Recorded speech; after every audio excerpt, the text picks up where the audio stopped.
محمد ايضا والمشاهدين عمليات التفخيخ اللي قام فيها ابو التفخيخ على قولة العراقيين. على فكره تركيب الان اللوحات العراقيه والتفخيخ، خلينا نشوف هذا المقطع. نسميه موسى العراقي. لان الصوت هذه سياره انا مسويها. شو هذه انا مسويها، نعم انا مسويها.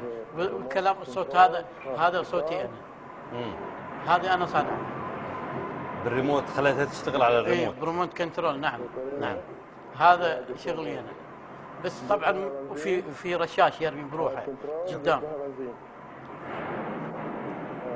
هذا كله اثناء الغزو. اي نعم اي نعم. في يوم الغزو.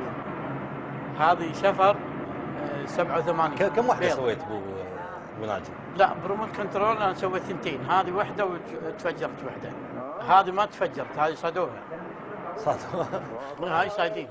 وفي رشاش، هذا حسام السيافي، هذا اللي قبل شوي طلع. هذا رشاش يرمي بروحه. بريموت كنترول. هذا يتحرك ويرمي. اي نعم. يعني ما في خسائر بشريه.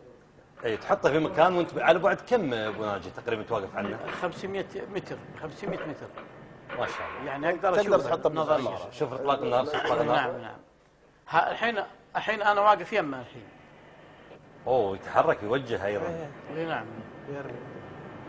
الكلام هذا سنة 90 يعني لو انت في دولة غير الكويت من اللي ترعى العباقرة والله كنت الان يعني تحتك مصنع وادارات. 83 مشى سيارة بالريموت كنترول.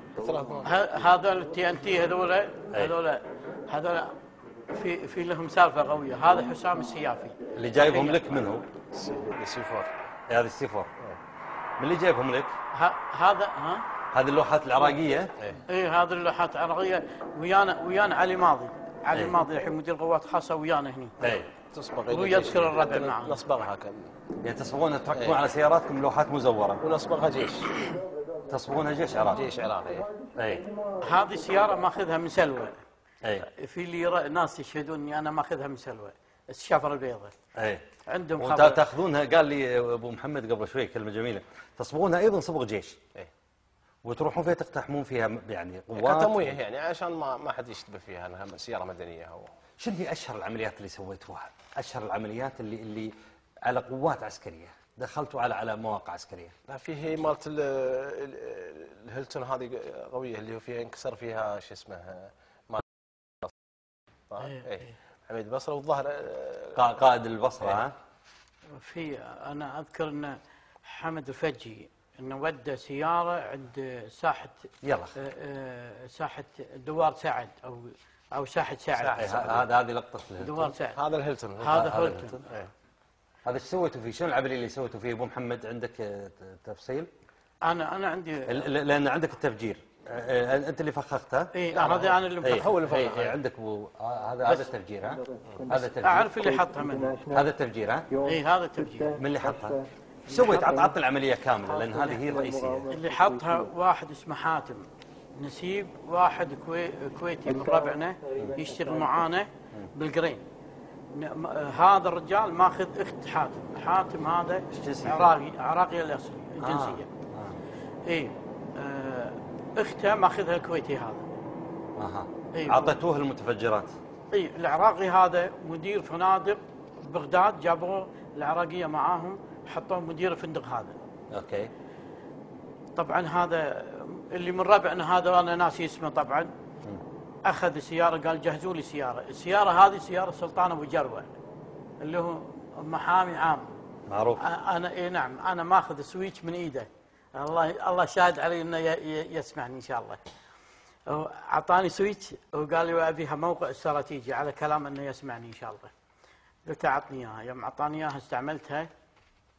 طبعا استعملتها اسبوع شفتها زعل. قال لي ليش انا معطيك اياها عشان تديها مكان ليش تستعملها؟ قلت ان شاء الله بس ليش انا قصدي اني بضبطها مكان ان شاء الله، ليش انا راهين على الشغله هذه. ولقمتها الحمد لله تمديد قوي ما شاء الله. طبعا قبل لا تفجر انا اخذت سبيرها كان جديد والجيك مالها اي تاير سبير والجيك. اي اخذته حق سيارتي. عشان بتفجر خلاص بتروح اي بس السيارة. تفجر وسلمني سويتش حقي انا عشان. طيب وين كنتوا واقفين تصورون العملية هذه؟ ها؟ من اللي صورها العملية هذه؟ تفجير الهيلتون. هيلتون اللي صورها افتكر يعني انا اذكر انا نسيت ربعي واجد نسيتهم. كنتوا اللي اسمه هو مساعد الهنيدي اكثر شيء اللي يصور اكثر اللي شيء. كان يصور. كان عندكم ايضا في عملياتكم نهار ايضا في تصوير؟ هي نفس العمليه، هي نفس المجموعات هذه اللي تندرج كلها واحده طال عمرك. وكان في واحد متخصص بالتصوير. اي اللي هو الهنيدي. ليش تصورون؟ عشان تارشفون ولا هذه عشان تاكدون؟ لا طال عمرك كان صار فيه في البدايه ان فيه طال عمرك احنا نقوم بعمليات، عرفت، ويكون فيه ناس لا يشتغلون ولا شيء يبلغون القياده في الطائف ان احنا سوينا العمليه الفلانيه. فاضطرينا طال عمرك شغلنا نوثقه. حتى هذه فيها هذا نشر قبل، لان اللي سمعنا ان في بعض اللقطات لم تنشر من قبل. عندك شيء تبي تقوله؟ اي نعم. الدخان هذا اي كان انا مره انا جايب ام العيال زوجتي في حفله بعد التحريم مباشره، صارت حفله في الفندق.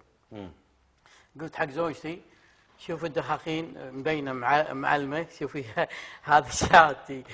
شافت طبعا هو في صابغينه بس مو صابغينه عدل، مبين انه اسود، مبين انه كان في انفجار سابق. قلت شوفي هذا انا مسويه بدمره.